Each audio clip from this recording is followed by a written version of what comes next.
Now, in this morning's discussion, we're going to touch a bit on the crime situation in Tobago because as it escalates, it's one that we cannot ignore. But there's so much more happening in the Tobago space that we can discuss this morning. And to have that interesting conversation with me, I have the pleasure of sitting in studio with the minority leader, Mr. Kelvon Morris, who's also the area representative for Darrell Spring. Wim, good morning and welcome. Good morning, Shenell. Good morning, Tobago, Trinidad and Tobago, and to all your viewers locked on social media. Now, it's a pleasure to have you in this morning, and there's so much happening, but we want to start off with crime. It's something that we definitely cannot ignore. We've seen an escalation in the crime rate, one that we have not seen, especially in such a short time frame on the island of Tobago. How has this been impacting the comfort and the stability within your own district? I mean, it's Tobago wide, but obviously you're on the ground in your area and you're hearing what the people are saying. How has it been affecting the people that you have been interacting with? Well, let me firstly express my deepest condolences to all the families, friends of the 19 victims who have lost their lives in Tobago thus far. No, it's some kind of cliche, but one murder is one murder too many in Tobago. And therefore, even in the community of the electoral district Darrell Spring Wim, we are deeply concerned. There's a sense of serious concern, and even to the point where people are literally afraid. At this point in time, this is unprecedented in Tobago space. We have always been known to be, as we branded Tobago, clean, green, safe, and serene. And therefore, Tobago, whereas you had a number of murders and high crime in Trinidad, Tobago was always seen as that safe space. And unfortunately, if we are to be quite honest, we are not quite that safe space as we used to be. Right. And you see a bit of a panic happening after specifically the last murder that took place because it has been speculated by many that the young woman who was killed in Argyle, Lamy Road, known as Dolly Boss, was a part of some gang-related activities that stem from the rivalry between the 6 and 7 gang. So a lot of persons are currently awaiting some sort of, recourse on the side of whatever gang she was associated with. And now you see a lot of social media conversation happening. You even see messages circulating on WhatsApp, stating that Tobagonians should be safe and, stay off the roads and all of that because a huge retaliation is expected very soon. What do you think we can do within the communities to really, bring comfort to the people at this time and not create a certain level of hysteria? Well, firstly, one of the greatest concerns for me is the fact that there's a proliferation of guns. It just seems that people are getting, especially high-powered guns, so easily. And of course, yes, we've heard the number of messages going wrong, and that is creating a heightened sense of fear in the space.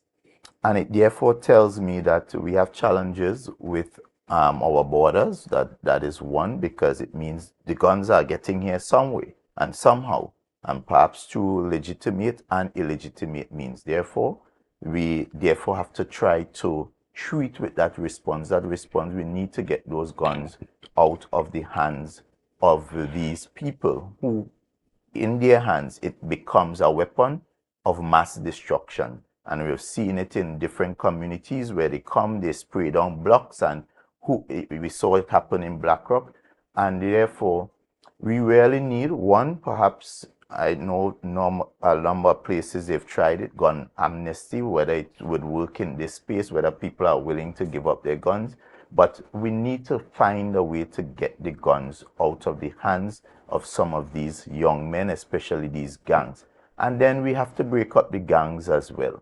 Because in Tobago, if we are to be honest again, in different pockets of the communities, a number of our young persons are getting involved in this gang warfare, and they're being influenced perhaps by people outside, but they are allowing them to come in, they are harboring them, and then they too are getting involved in the activities, and it is creating a number of different spin-off criminal violence in both in the communities and outside the community. So we need to treat with that those gangs that are coming up.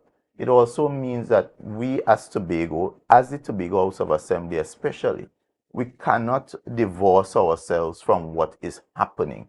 We cannot just simply say that crime, well, is a sixth schedule item, and we, in terms of national security, is a sixth schedule item, and then we have absolutely no part to play. I do not subscribe to that. In fact, we've always learned that prevention is better than cure, and therefore most of the preventative mechanisms are within the remit of the Tobago House of Assembly. If we look in our schools, the criminal doesn't just get up one morning and become a criminal. You see it in certain behavior traits, both at home, in the communities, and in the schools. And we, as the Tobago House of Assembly, and I keep on saying we, because the Tobago House of Assembly is both the executive and those in the legislative arrangement. And therefore, we as the Tobago House of Assembly got to understand our role in this crime fighting and treat with the areas where we can impact. So the social areas, the community areas, the sporting areas, the educational areas, we ought to take control of those and ensure that the young people that we are conditioning are minded persons, that we reduce the opportunity for them engaging in the gang violence as I previously described, and as well as engaging in things that are just not good for the island. Right. And, there's some aspects of crime that you really cannot predict. Yeah, no one can wake up and say, what, I think today someone is going to shoot up a block somewhere. So I think that one of the best type of strategies is to ensure that criminals are captured, because that in itself becomes a deterrent for future crime. So when it comes to creating legislation to fight against crime, what do you think about ideas that revolve around, some of the crime fighting strategies that include, the strategic placement of cameras on persons' homes and stuff like that? One of the suggestions that I would have made in the past is to create a tax exemption for persons who buy cameras, so that they can put it on their tax when they file for their taxes at the end of the year.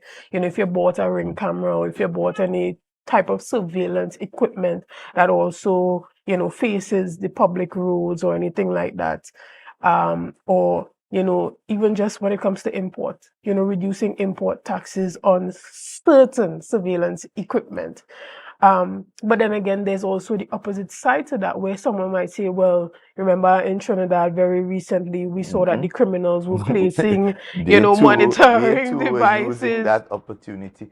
And I on the light think poles. So how do we strike a balance with so that? for me, the surveillance, the leadership of in terms of surveillance got to come from the level of the state. And in this instance, I'm saying that I continue to say, you see, we have to take responsibility for our security. We cannot leave it up to others to say that they would take care of they would secure us. And therefore, what we can do in this space, we should attempt to do.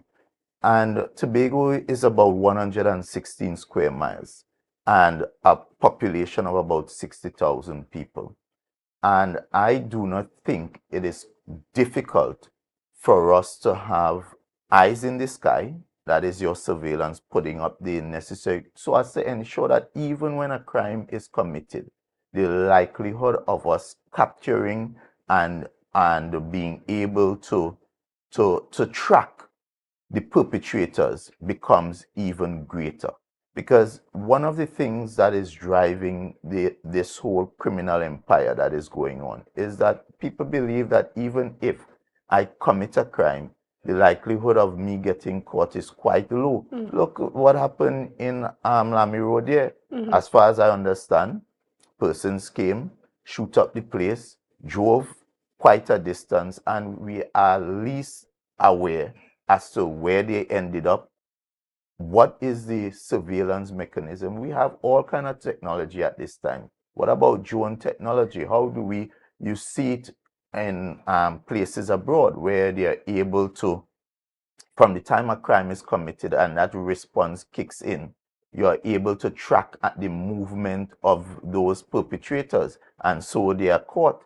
We're at a situation now where you have to perhaps give consideration to how do you now treat with the people who are coming into the space, cooling down, but also creating problems for us. Because when you look at what is being said in terms of that last incident, these persons aren't necessarily Tobagonians, but they were being harbored or encouraged to stay by Tobagonians. And it means, therefore, that there's an intermingling and commingling that we also need to treat with. Why are we, as Tobagonians, harboring known gang members? I think, no, I don't want to make any assumptions Yeah, that could, hold me to yeah, anything. But when it comes to gangs, whether you are from the US or the UK or from Canada, as long as you associate with the same gangs, we are all brothers and sisters. sister. So I could understand why, if I am associated with a particular gang, that if a gang member from another branch comes over, then I am supposed to embrace them. And so I think that what we should be doing is to try to really, as you indicated, deter young Tobagonians from entering into that type of gang lifestyle. And what is crazy is it's really young, sensible Yeah. individuals who are partaking in it. So, You're thinking is persons who come from a yeah, bad household, don't have mothers, don't have fathers around, don't have any type of, economic resources as they grow up. And you would be shocked to know that proper household, your cousin, yeah. somebody from right down the street, they just see it on social media, on TikTok, and it looks cool, to throw up two gang signals, and before you know it, they're being recruited. And that is why this fight has to be a Tobago fight. It has to be an all of us in this fight. And because we are such a small community and everybody in some way we are all connected. you know it we at times we know, if we're to be again on some of us, we know the people who are involved, but because it might be a cousin, a neighbor, or friend, we become afraid to give the information. And more when we hold back, eventually it comes right to our doorsteps. And in going forward, if we want to change this culture of violence, we got to all become partners in this fight against the criminal elements, whether it be friend or foe. Right. And I think one of the fears that continue to pervade the Tobago society right now is not necessarily for those who are a part of it or involved in anything, but persons are just afraid of being at the wrong place at the wrong time. Now, recently, when the upsurge in crime began, we saw that the Prime Minister himself came over to Tobago. He brought the entire National Security Council with him, and he had that discussion with the Chief Secretary, and they came up with a number of strategies to combat crime. We even saw that there has been the introduction of the Guard and Emergency Branch here in Tobago, but unfortunately, that has not seen a reduction in crime efforts. How do you feel about some of the strategies that had been implemented, and where do you think we go from here in terms of, the conversation has already been had, strategies been put in place, but still? Well, I think the conversation sometimes get misplaced because one, we make the conversation one about politics and then about the other police. And I think crime at the very root of it is beyond policing. It speaks to a type of person. It speaks to a type of society. It speaks to a type of environment. And therefore, if we are to treat with crime, it has to be an all of society, all of Tobago approach, all of THA. And we have to look, what we need to do is sit down strategically and look at how every element of what we do here in Tobago can impact crime and criminality and those persons who are more likely to get themselves involved. So because crime is a social problem, and I've always said it requires a social response. But that response has to be rooted in education. It has to be rooted in how you mobilize your community. It has to be rooted in how you treat with your allocation of resources, and it also comes down ultimately to leadership. And therefore, so it cannot be as simply ascribing blame to the police, because I've listened and to some of to the chief secretary, and it seems to me that he's simply saying the police isn't doing enough, and that there's room for that argument, but we cannot simply leave crime up to a situation where it's about the police and the army and not taking responsibility for the areas that we can impact as a government. All right. Well, we're going to take a quick break right here, and we're going to be back right after this. See you soon, guys. It's a brand new morning, rise up to a brand new day, fill the skies. Good morning, and welcome back to Good Morning Tobago right here on Tobago Updates. I have been having the pleasure of chatting with the minority leader, Kelvon Morris, on the crime situation that we've seen escalating on the island of Tobago. Now, we chatted a bit before the break, but what I want to find out from you, do you think that the central government can do a bit more when it comes to crime and crime intervention in Tobago? Specifically, when we look at the fact that we saw a cohort of licensing officers coming up last week to Tobago and, making their presence felt to the point where you saw that the streets were empty at particular times.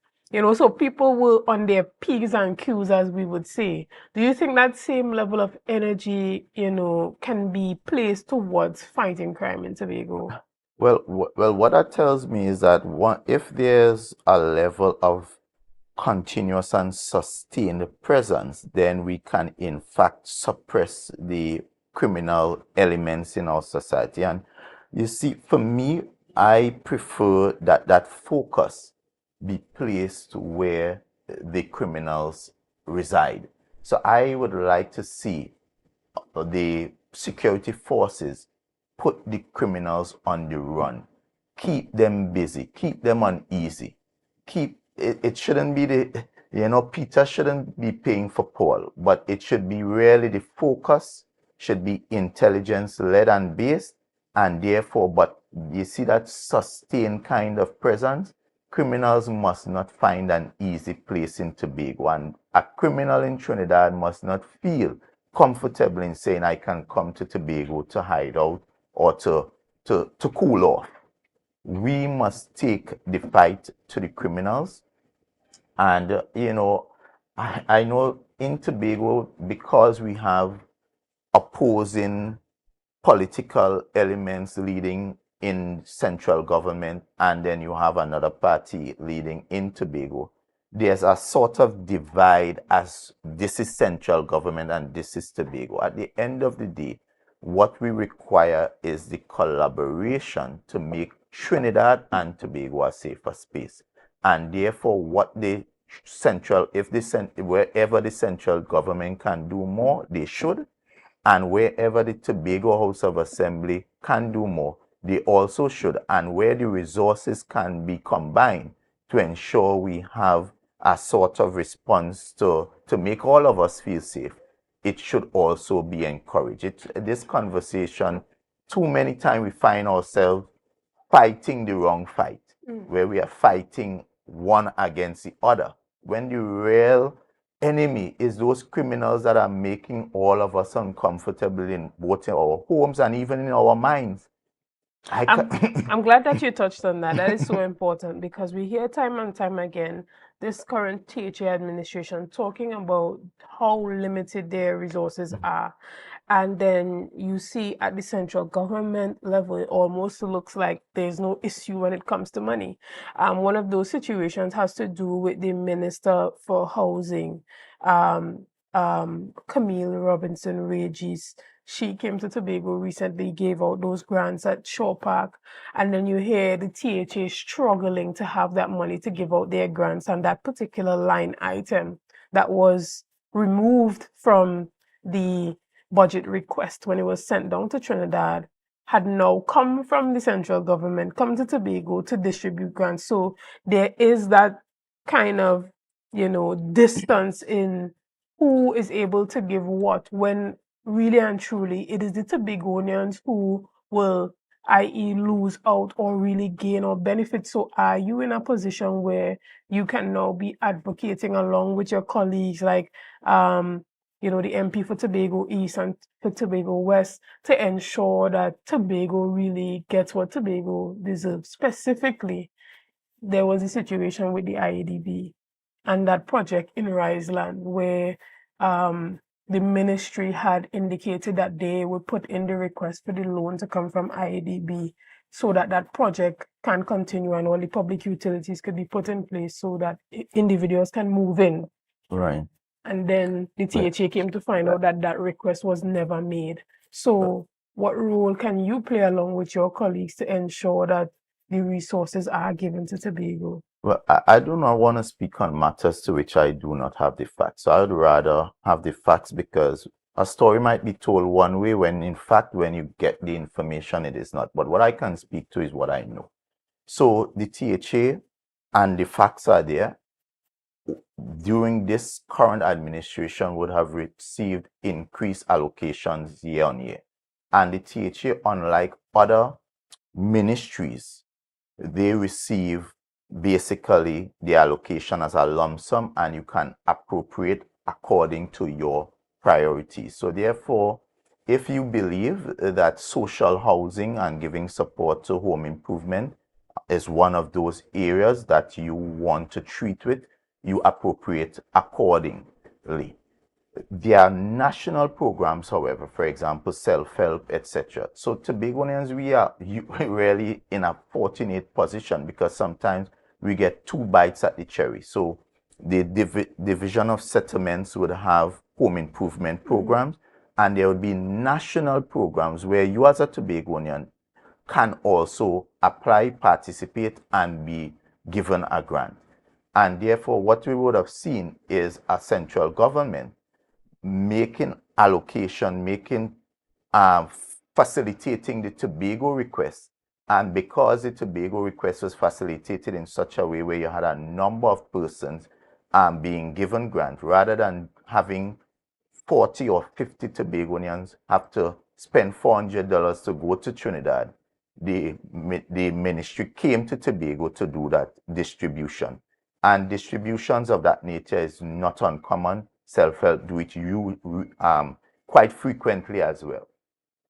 But in terms of the allocation, as I said before, it does not debar because I recall the former secretaries of settlement would always tell you they have never really gotten the allocation they have wanted to treat with Tobago home improvement. There's always been that challenge, and therefore you have to be kind of creative in how you reappropriate your funding to ensure that you can deliver. And so it is all about, in this instance, about how you treat with priorities. I've always told my colleagues, however, in the Tobago House of Assembly, based on the current construct, because it doesn't make sense. Yet, well, you can complain. Of course, it allows you to complain. It allows you to always push for more. But the way how the current THA Act is constructed, you're restricted in terms of that lower limit and upper limit, and whatever you get, it is within the dispute resolution. They are within the law in terms of giving you, whether they choose to give you the lower end or the higher end. And for time immemorial, it has always been about the lower end. So what you can do, what is wise is areas where you can get the collaboration. use that. So it allows you to use what you have for other things. For example, commendation, we have just opened up a roundabout. But I've said to Tobagonians, that same project was a project conceptualized by the government as part of the ANR airport terminal expansion. And what it was envisioned is that they would create a first-class road that would take you from Cove all the way down to the new terminal. And whatever the cost, that cost would have been borne by the central government. What we have in reverse is the THA, who already is cash-strapped, as if for better word, or restricted in funding, deciding that I would forego the central government's participation in this project. I would do it on my own. But it now means that you are suppressing something else. Something else has to be foregone. The opportunity cost, you have to give up. So maybe that $70 million, where some of it could have gone to housing and etc., that 70 million or now 100 million or so has now gone to that project. And so when you're in governance, it's all about how you prioritize your funding, how you utilize your funding. And in this situation, whereas the project is a good project, we could have had an arrangement where we benefited in a better way by partnering with the central government, allowing them to utilize funding from the central government, and we keep our funds to do other things. Right. And have you been in a position where you have any influence on promoting that level of collaboration? Well, it is always about the encouragement. I can say from the side of the government and the relationship I have with the members of the cabinet, they are willing to collaborate. They are always willing to treat and to partner with the Tobago House of Assembly. And we see it in a number of different ways. You're seeing it right now with the Ministry of Youth Development and the Division of Sport.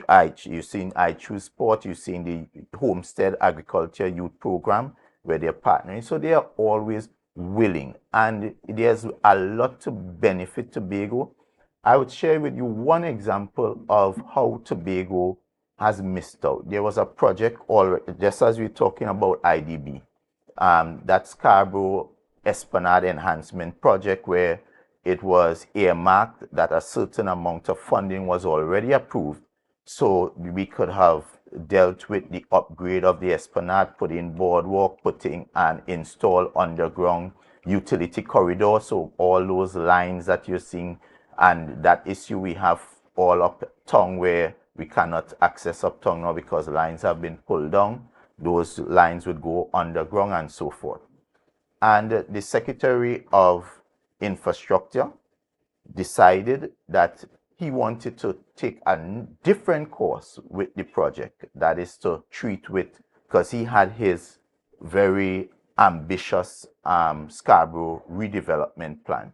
And he wanted to perhaps utilize the funding in a different way. But you would remember this funding has already been approved for a specific project by the IDB. And I know you are familiar with international funding and how that goes.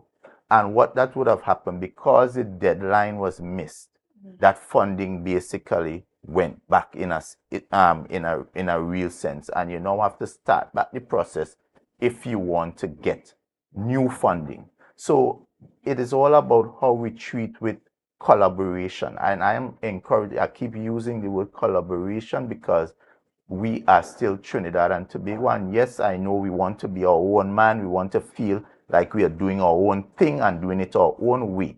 But there's still within the relationship a number of benefits when we partner and when we collaborate.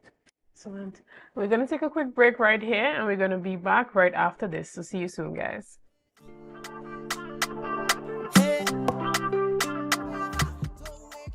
Good morning, and welcome back to Good Morning Tobago. We continue our conversations here with the minority leader, Kelvon Morris, and We saw recently that the Tobago Heritage Festival was wrapped up, and the Secretary for Tourism, Tashia Burris, she gave her concluding remarks, stating that she believed that the festival was an immense success with a budget of only $4.9 million as opposed to the exorbitant amounts that has been put towards the festival in the past. Do you have any comments on how you think this year's rendition of the Heritage Festival being over 1 month, including some new villages? I mean, I don't think we saw WIM We'll be back next participating year.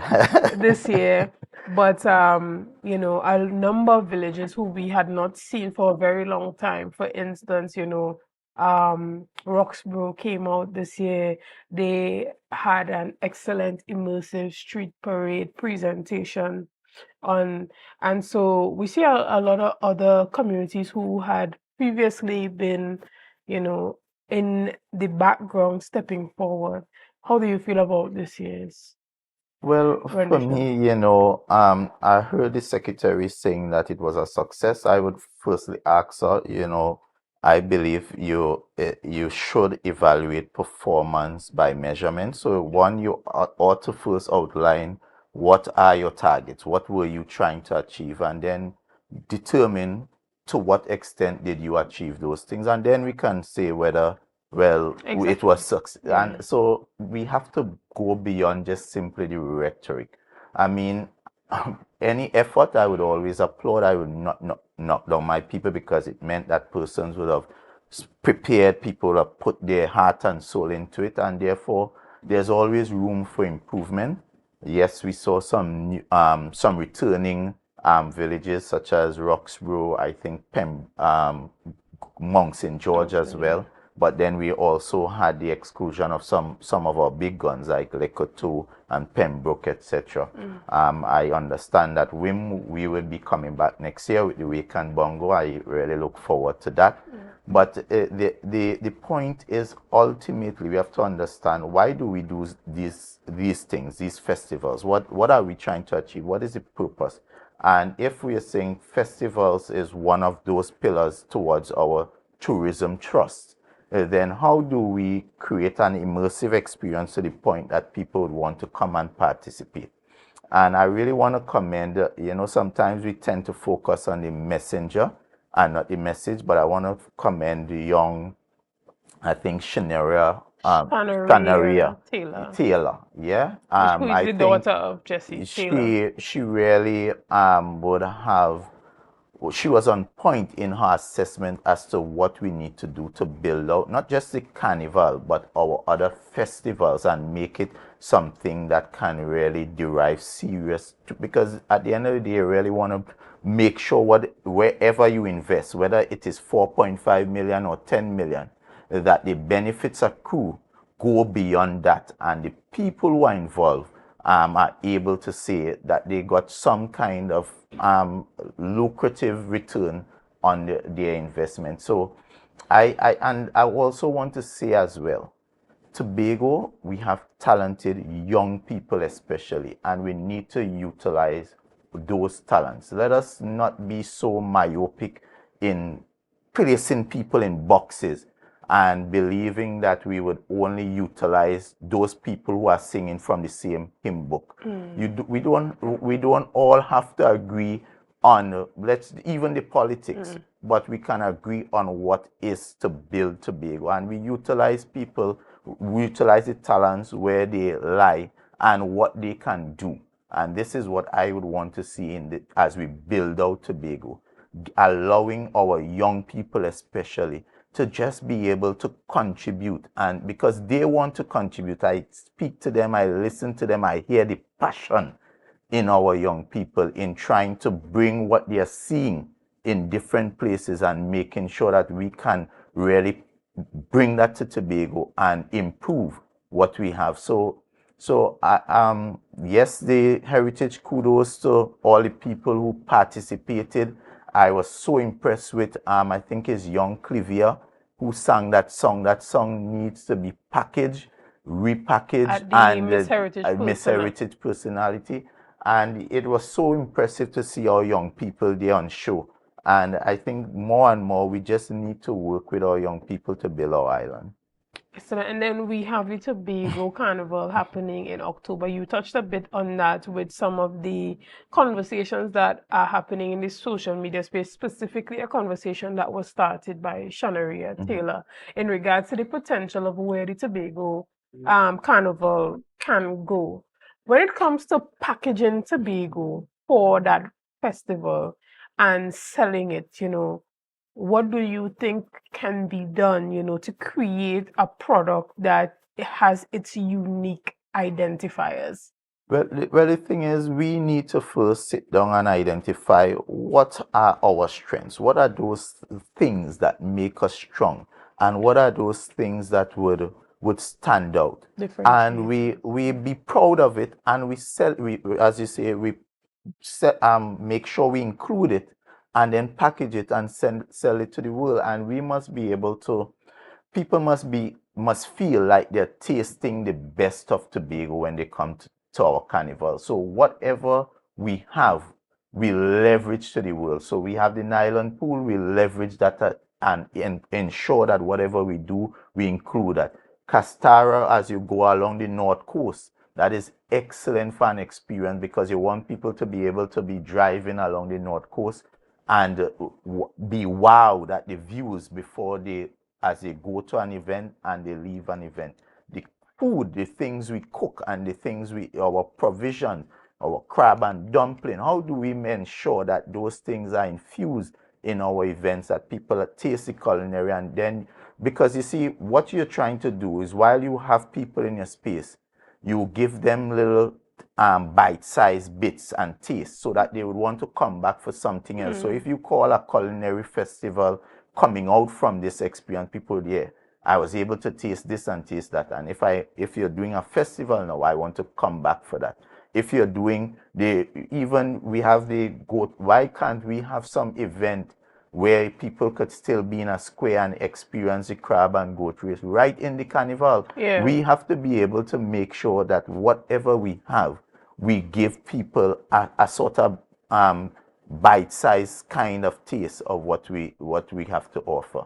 And that is what I would really like to see. Of course, in the marketing and the promotion, we got to do better in terms of how we prepare. We have these events aren't secret. We know the dates, we know when it is coming, and it just seems as though we always playing catch up. And we are not as proactive. We usually reactive. We are waiting for people to book. We are waiting for people to say, I want to play mass. And I think we really need to get to a point where we are proactive in our marketing and promotion of our events. We have to be a little more creative in how we put together our packages. And I think we need to also be a bit more collaborative in how we so that you don't have 10 events happening at the same time. You have to be more collaborative in terms of even I support your event, you support mine. And we build upon each other rather than we fight amongst each other. How do you feel about a number? I mean, even if we are going back to the conversation before, even if we are focusing on, utilizing festival tourism as a means of attracting that international tourist, we are seeing certain events being removed from the calendar. Specifically, I am not sure if there are any plans for having a Tobago Jazz Festival in 2025 from the conversations that I had last week with the secretary. What they are trying to do is move away from these events being totally, completely managed and funded by the THA, which is completely understandable, seeing that for a number of years it was not profitable. But how do you feel about the collaboration with private entities to allow Tobagonians to have the opportunity to manage those festivals on their own? Just the term not profitable, and I think we view festivals and the role of the government, I believe, in a sort of misplaced view, because the government is always there as an enabler. And the reason why the government gets involved in certain activities is because it may not be as lucrative for others to do it and make a profit. So the government would put in some funding to ensure that the spin-off effect redounds to the benefit of others. So it means that once you invest or put in, let's say, $10 million into this activity, what it means that people have to come to Ireland, they have to stay somewhere, they will need transport, they will need food, they may even need to buy clothes, they may need to cut their hair, do their nails, do their hair, do their makeup. And what you are having is a ripple effect that the net multiplier is more than what you would have got out of it had you just leave it, had you not spent that $10 million.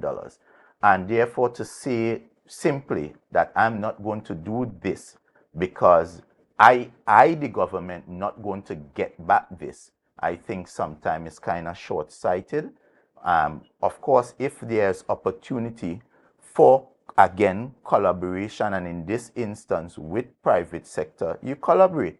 But it doesn't mean that you kill the event by saying, I am just going to move out and not put something proper and sustainable in place. Because what would happen if a private promoter comes in the space, they try their hand at it and it don't work out, they just move away, and it means that eventually what you would get is a void. So you have to win. It has to be a process where you are getting less and less involved in terms of financial, while you get private sector more and more. So it has to be an incremental kind of movement. You don't just pull the plug, and leave everything to fall down flat. And that was my disappointment with the way we treated with the jazz festival, which is a staple event. And it has specifically for members of the diaspora. Exactly. The members of the diaspora look forward to coming home. We now have in the space, and for example, the Great Fete weekend, which was solely private sector. And this private sector promoter decided to move away, and now we have a clear void in a weekend that usually brought great economic activity to the island. And therefore, we really need to relook that approach.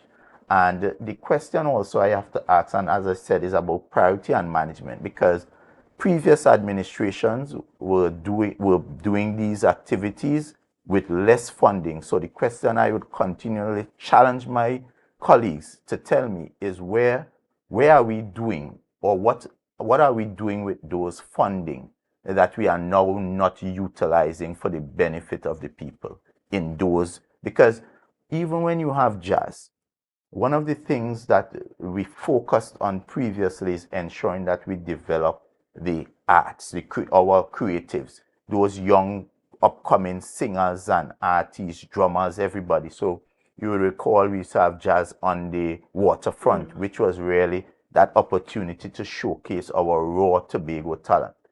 You think any private promoter is going to take their personal fund, because they're looking for a profit? So they would simply put their funds where they believe they would get a return. And it is up to, if we are serious about the creative sector, the orange economy, then the THA must automate that investment. Excellent. And let's look at going back a bit to that roundabout, because you touched on it a bit, but we didn't really get into it. There's been naming happening there, and we saw that a few Tobago stalwarts or icons have been highlighted in that project, whereby we saw a street being named after Pamela Nicholson Boulevard, and we saw that there was the James Bigart as well as Mr. Jefferson Davidson, who were, really highlighted at the roundabout. How do you feel about that? Do you think that that's a great move towards highlighting some of the icons in Tobago? Or do you think that the energy could have been placed somewhere else? Well, the thing about it, a name is a name, but ultimately the legacy of that project is one rife in corruption. In fact, at this point in time, they continue to hide. I've written, requested through the Freedom of Information on a number of occasions information on that project. How was the contractor procured? Or what it, even now we don't even know what is the cost. Imagine you're opening and commissioning something that you utilize Tobago people money, and we are none the wiser at what this really cost us. So what I see this as simply an attempt, a facade, because they know how proud of people we are. And once we see people that we respect and we look up to, then they believe that we would forget the sins of that project. But that project is one, even now is incomplete because of the way it was dealt and the manner in which the secretary went about improperly, without plans, impeding on people's property and all kind of thing, and we cannot yet get the full use of that roundabout, which was highway road, which was touted as an emergency road. We were told that that road should have been finished within a month, and it was to alleviate traffic or provide an alternative route along the Tobago local road, as opposed to the Milford Road. And now we are seeing them touting this highway, this roundabout, as the project, when the roundabout is not the project. The project is the Shenell Connector Road, and that road has not yet been delivered in the way they said they would deliver it. So we are proud of our Tobago people, proud of all of the persons so named. But at the end of the day, it does not take away from the concerns that still arise out of that project. And now, as we wrap up this morning, we saw very recently that you submitted a claim to the integrity or complaint, sorry, to the Integrity Commission regarding the Secretary for the Division of Settlement, Public Utilities and Rural Development in regards to hiring in relation to the Rural Development Unit. Before we get into that, firstly tell us exactly what your complaint was about, because there are a lot of persons still don't understand. What is in the media is that it was something related to employment and, finances, which a lot of persons are probably thinking that maybe he stole some money from the division or whatever it is. So clarify exactly what the complaint was about. So this had to do with basically, in layman term, the flouting of the HR processes in terms of how you engage persons in the Tobago House of Assembly.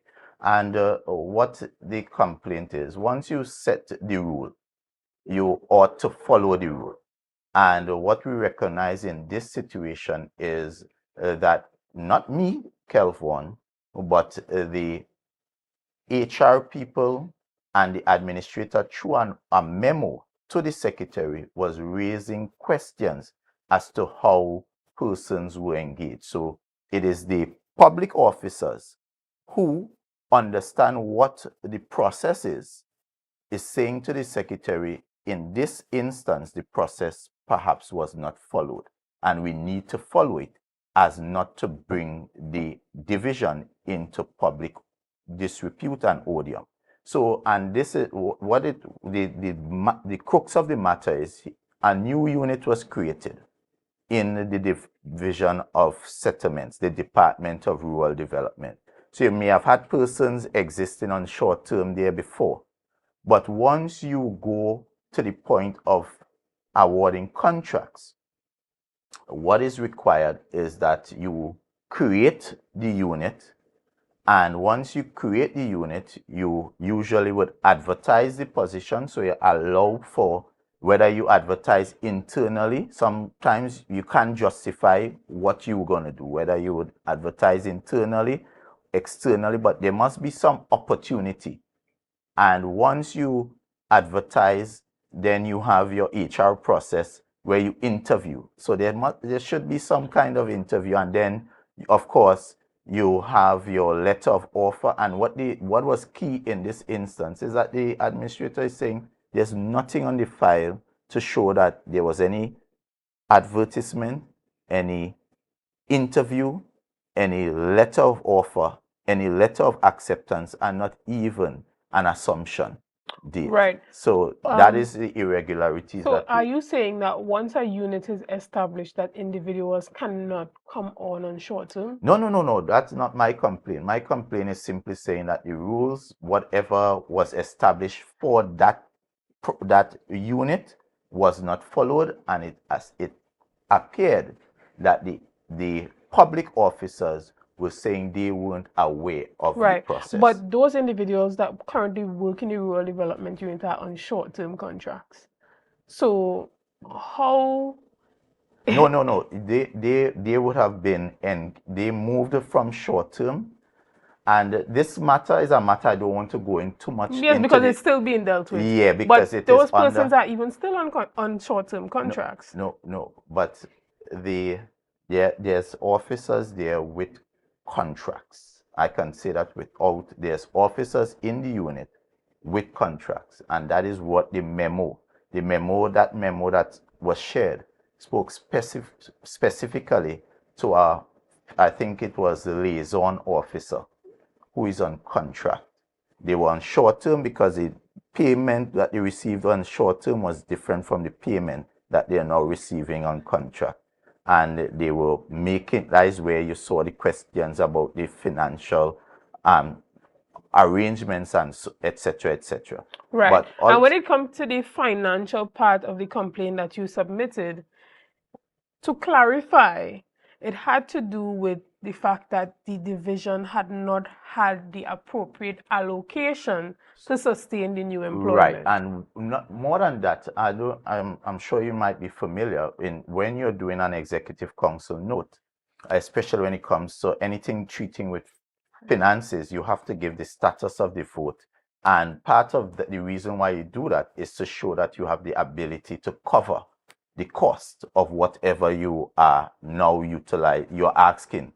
And therefore, what the reason why that was highlighted by the administrator is basically to ask the question, how did we get to the point of engaging these people on contract or justifying contract if we basically didn't have the allocation to fund the So is it a situation where, there has been the precedent where individuals come on short term and they perform on um, three three consecutive short-term yeah. contracts, and then they are transferred to a contract? So as I Because that said, has been the precedent for no, a long time within the THA of no. bringing on employees within a short-term basis instead of going the longer route, which is to So go through the we could have traditional. a because the good thing about short term is that I was part of a short term manpower audit, and we would have put in a system. I think it was 2019 or so, either 2018 under the Kelvin Charles, because yes, there were challenges with short term and how you treat with that, and the system was clear as to how you go. Therefore, going forward, how you deal with short term, what is short term, what is the process, and it was clear that you should not have that backlog again where you have people going on 3 and 4 short term. I think there was a process to help to clean that up and all that. But I'm saying ultimately, once the issue is, just as with procurement, once you create the rule and say even in the note, this is how we're going to engage, you cannot then turn around and flout the very rule. So there's many ways to engage people in the THA, but once you say this is how it's going to be done, then you have to follow the rules, which also there's a contract guidelines, etc., that guide how those rules are established. All right, thanks for clarifying that. And before we go this morning, are there any projects or plans from the Office of the Minority or even from your district office that we can expect coming on stream Well, very sure. soon? There's a lot. Well, we just had our Sports and Family Day, which was a really, really excellent day. Well subscribed. We had football, netball, cricket. It was a day of fun and enjoyment. We Of course, as the minority, we are going to have our prayer and thanksgiving service because we would have gone through a legislative period where we want to give God the thanks for his guidance through that period. And as we start the new legislative term, we want to go there with that spiritual covering. And we continue in the community to do our outreach. Well, we are always on the ground, knocking doors and interacting with our residents. And we have our back to school drive. There's also going to come up during the Christmas period. We tend to focus on our children, so the children's street. And then we have also those outreach where we do hampers, etc. We want to do something especially for our seniors this year. So we are planning that. So it is a period of work, period of interactions, and a period of engagement.